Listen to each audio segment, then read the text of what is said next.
Thanks everyone for being here. It's been a wonderful last couple days, and we're glad to be in the situation we're in. And something I really like about this team is I feel like we've continued to keep getting better, and we feel like we're still making improvements, and tomorrow is not just a chance to make a Final Four, but a chance for us to show that that we're improving. Coach, I mean, obviously short turnaround from yesterday. What's the process like over these 2 days to prepare for Louisville tomorrow? First off, I'm glad we have the day off. There a couple years ago, we were doing this back to back, and it was pretty frantic. I think it's better for the student athletes to be able to study a little bit and get some personal stuff done. It's a lot of video and practice, and I think for both teams, though, it's probably more small adjustments since we're pretty familiar with each other. Coach, you mentioned yesterday that Louisville was running a little bit of a different lineup, a different formation, Yeah. Of the last time you guys played them. What does that pose to you guys in your preparation? Yeah, it gives. I'm not totally sure they're going to do it. They've been going into a 6-2 more often, so it's one more thing we have to prepare for that they weren't doing before, but we'll see. I have a question for both the coaches and players, whoever can answer this. It's like, do you see if there's an advantage you guys playing in 3 sets yesterday and Louisville played in 5, or since there's no longer back-to-back days, there's not much of an advantage? I mean, there is, but there isn't. Like, it doesn't matter how Louisville played yesterday. We know they're going to give it their best against us, so it really doesn't matter. I mean, an aspect of like the physical part of it, 5 sets is a long time, and it was a 2.5-hour game.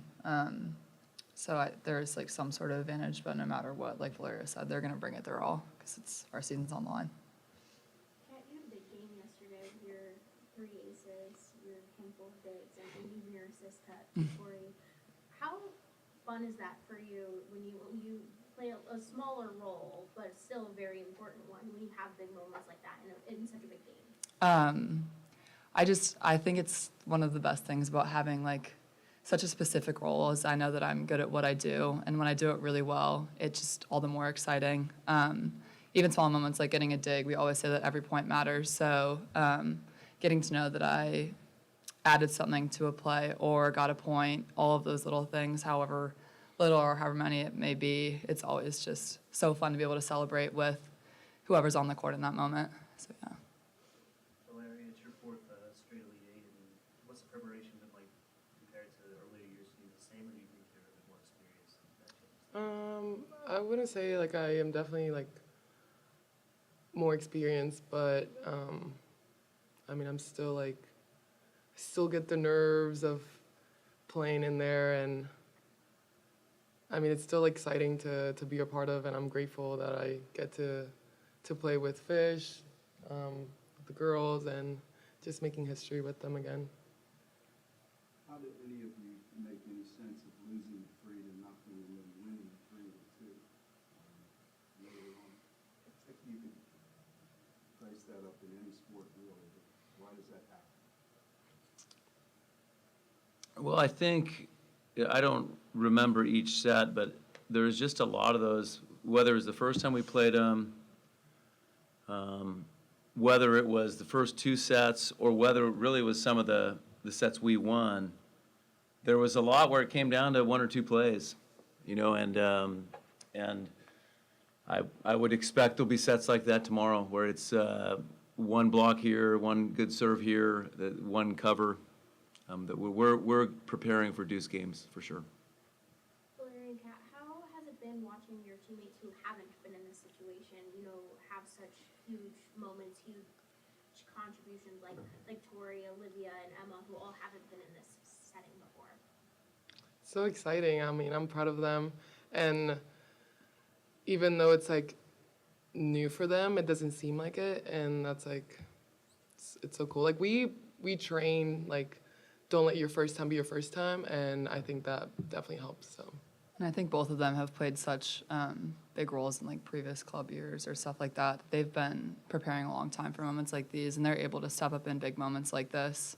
And it's just like she said, it's makes like all of us proud. Or it's such a joy to watch them as like 18-year-olds come up onto this stage and just do the thing. So, yeah. Okay, so Valeria Academy, obviously the sixth time you're playing volleyball in the past 2 seasons. How can you say the rivalry has evolved over these past 2 seasons and also since you've been here at Pitt? I mean, they talk about Muhammad Ali and Joe Frazier and David and Goliath. It's all of these things that like every athlete wants to have a rivalry this big. So it's all the more exciting because I guess like our in-state would be Penn State, but I feel like there's no rivalry in our program that's bigger than Louisville, and it's so exciting. And I think just playing them at a time like this just adds to that. I don't know. It's like the nerves and the butterflies, and everybody wants to play well. Like I said, our season's on the line. So it just makes for a really fun game, and we're really excited for tomorrow. So the coach said you have a day off to do some studying and personal stuff. How much of that are you getting back? I mean, you got the butterflies now, right? Yeah. I mean, it is finals, and we're finding ways to balance, which is nice. I got to go to class this morning, which is always good, and like we value school really a lot on our team and our program since we've had like the highest GPA we've ever had, I think, last year, and we're looking to carry that through. But with all eyes on tomorrow, it's obviously everything is really important right now, but that feels like the bigger subject. yeah, we definitely have a schedule, and that helps to plan ahead what you want to do at a certain time. And here I have time to study, or here I have time to like scout and like watch video, film. So Kat, in your very specific role that you have, you can go in at a moment's notice and be taken out at a moment's notice. How do you prepare for that? How do you stay mentally ready in those moments? It's definitely taken time. It's like filling shoes that needed to be filled or finding ways to build confidence in those short periods of time. And it's something I've built with practice and experience and being on that big stage. And it's just, you come to really enjoy it. Like, I love being able to step up in moments like that, be able to change momentum of a game in the span of like 3 serves or something like that. So yeah, I think it's just built over experience and practice. Coach, will be the battle of the medalists tomorrow. What makes it, especially in Con and also they're using Robin cars, what makes them pretty good medalists? What makes them medalists? Well, they're both experienced and they both have size. And so I think, when they get good sets and they're in rhythm, they're both very dangerous. But even when there's misconnects, their length still poses a problem with, some interesting shoves and so, yeah, but we've had, in our matchups with them, like, it's been a little bit more maybe outside hitter heavy the last few times, but yeah, we'll see. Maybe it'll be like a bigger middle matchup. Speaking of the outside hitters, what challenges do they pose at Pitt? Well, I think they don't just pose it to Pitt. I think they're 2 of the best in the country, and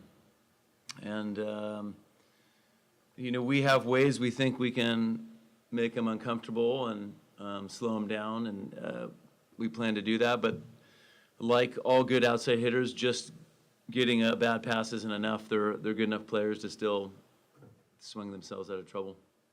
Valeria and Kat, you guys have been with Rachel Fairbanks your entire career here. How have you guys seen her grow and just like become this? I mean, she always has been, but become really the dominant player that she is. All I can say is it's been really fun. Her leadership role has just grown so much, and not like let alone her skills as well. I think it's really like this year. It's like she's getting the recognition she deserves with all everything she's been working on, and I feel like it's just showing a lot right now.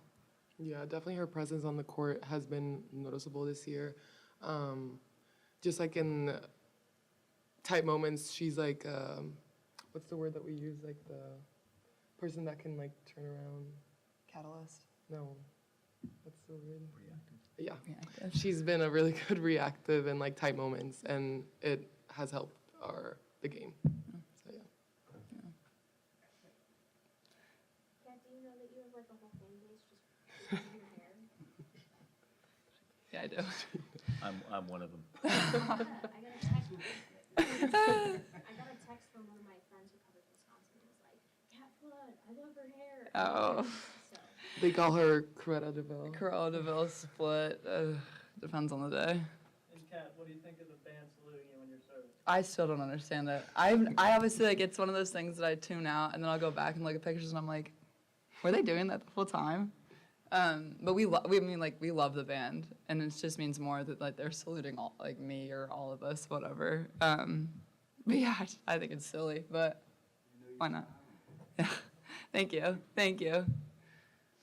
for you guys, how beneficial, I've asked Fish this a couple times now, but how beneficial is it to be playing at this stage in on your home court, specifically at the field house, not necessarily?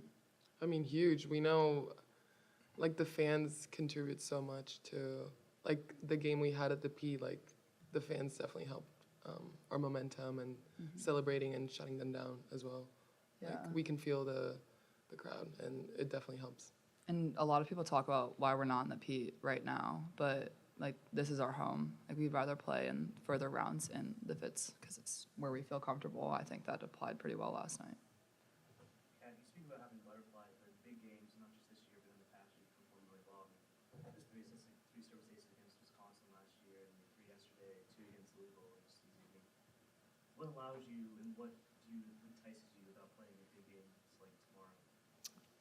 We talk a lot. I always say this, but pressure is a privilege. It's something that like I know any player in the NCAA, non-NCAA, would be like dying to do. Just like that one moment on the court. And so I've always just said, don't take it for granted.